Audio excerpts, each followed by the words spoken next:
Hello friends, welcome to student academy Haryana. This is Pooja here और आज हम प्रेपोजिशन के लास्ट पार्ट को कवर कर रहे हैं, जिसमें हम उन वर्ड्स को देखेंगे जो हमारे बाकी के बचे हुए हैं। तो प्रेपोजिशन हमने क्या पढ़ा था, जो वर्ड्स हमें पोजीशन के बारे में बताते हैं। तो आइए देखते हैं कौन कौन से हमारे वर्ड्स बचे हुए हैं। हमारा पहला वर्ड है अक्रॉस और थ्रो। इसके बीच हम डिफरेंस देखेंगे। Next is on and on two upon, और नेक्स्ट है हमारा अबव और ओवर के बीच में हम डिफरेंस देखेंगे।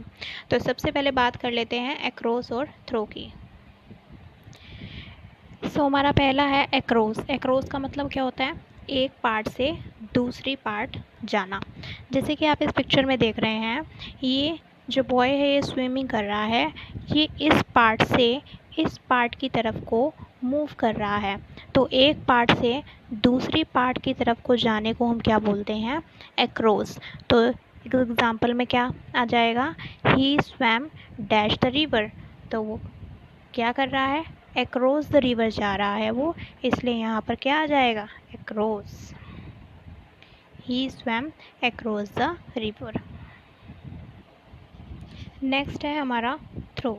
थ्रो का मतलब क्या होता है, किसी चीज़ से गुज़रना। जैसे कि एक एग्जांपल की हेल्प से समझते हैं। आप इस पिक्चर में क्या देख रहे हैं कि जो ट्रेन है वो इस टनल से पास हो रही है, एक सुरंग से पास होकर निकल रही है। तो किसी चीज़ से गुज़रने को हम थ्रो बोलते हैं। तो इस एग्जांपल में क्या आ जाएगा, the train passes dash the tunnel. तो यहाँ पर क्या आ जाएगा, through. The train passes through the tunnel. Next है हमारा ओन। ओन वैसे हम पहले भी कवर कर चुके हैं अपने फर्स्ट पार्ट में। ओन का मतलब क्या होता है, किसी चीज़ के सरफेस पे होना। तो जैसे कि आप इस पिक्चर में देख रहे हैं, इस टेबल के ऊपर ये बुक है, तो ये टेबल की सरफेस पे है, तो हम वहाँ पर क्या यूज़ करेंगे, ओन का। तो इस एग्जांपल में क्या आ जाएगा, the book is dash the table, the book is on the table. Next है ऑन टू या अपॉन। अब यहाँ इन चीज़ों का कहाँ यूज़ करते हैं, जहाँ किसी मूवमेंट की बात हो रही हो, वहाँ पर हम ऑन टू और अपॉन का यूज़ कर लेते हैं। जैसे कि इस पिक्चर में देखते हैं, ये जो हमारी कैट है ये पहले लैंड पर थी, लेकिन ये जंप करके कहाँ आ रही है, इस टेबल के ऊपर। तो यहाँ पर मूवमेंट हो रही है, और जहाँ कहीं मूवमेंट की बात हो रही होती है, किसी एक सरफेस से दूसरे सरफेस पे आ जाना, उसको हम क्या बोलते हैं, ऑन टू या अपॉन।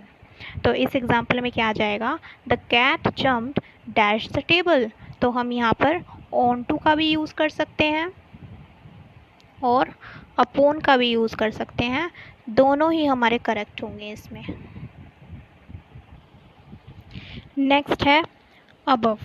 अबव का हम कहाँ यूज़ करते हैं, जहाँ कहीं हायर प्लेस की बात हो रही है, या फिर किसी हम पोजीशन की बात कर रहे हैं, किसी चीज़ की ऊपर लेवल की बात कर रहे हैं कि वो ऊपर के लेवल पे है या इस पोजीशन पे है, तो हम अबव का यूज़ करते हैं।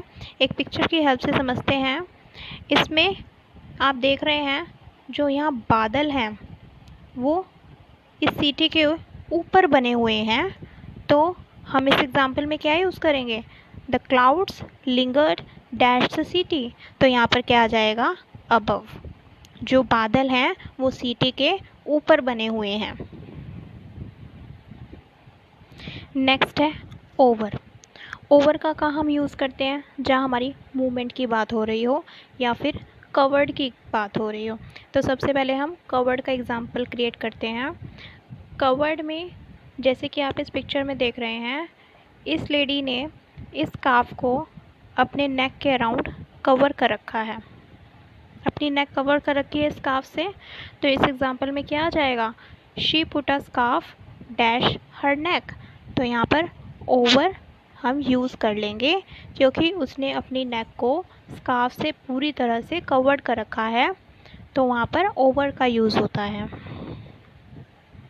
नेक्स्ट है ओवर। अब ओवर का मूवमेंट का एग्जांपल देख लेते हैं, जहाँ पर मूवमेंट की बात करी गई हो। जैसे कि हम इस पिक्चर में देख रहे हैं, जो हमारे क्लाउड्स हैं वो मूवमेंट में हैं सिटी के अबव। तो इस एग्जांपल में क्या आ जाएगा, the clouds move dash the city, तो यहाँ पर मूवमेंट की बात करी गई है, तो यहाँ पर हम ओवर का यूज़ कर लेंगे। The clouds move over the city. तो आई होप आपको प्रेपोजिशन के सारे वर्ड्स जो पोजीशन को रिलेट करते हैं वो आपको क्लियर हुए होंगे। आज हमारा प्रेपोजिशन का चैप्टर कवर हो गया है। अगर कोई भी डाउट है आपको तो आप मुझसे कमेंट सेक्शन में पूछ सकते हैं। Thank you and bye bye.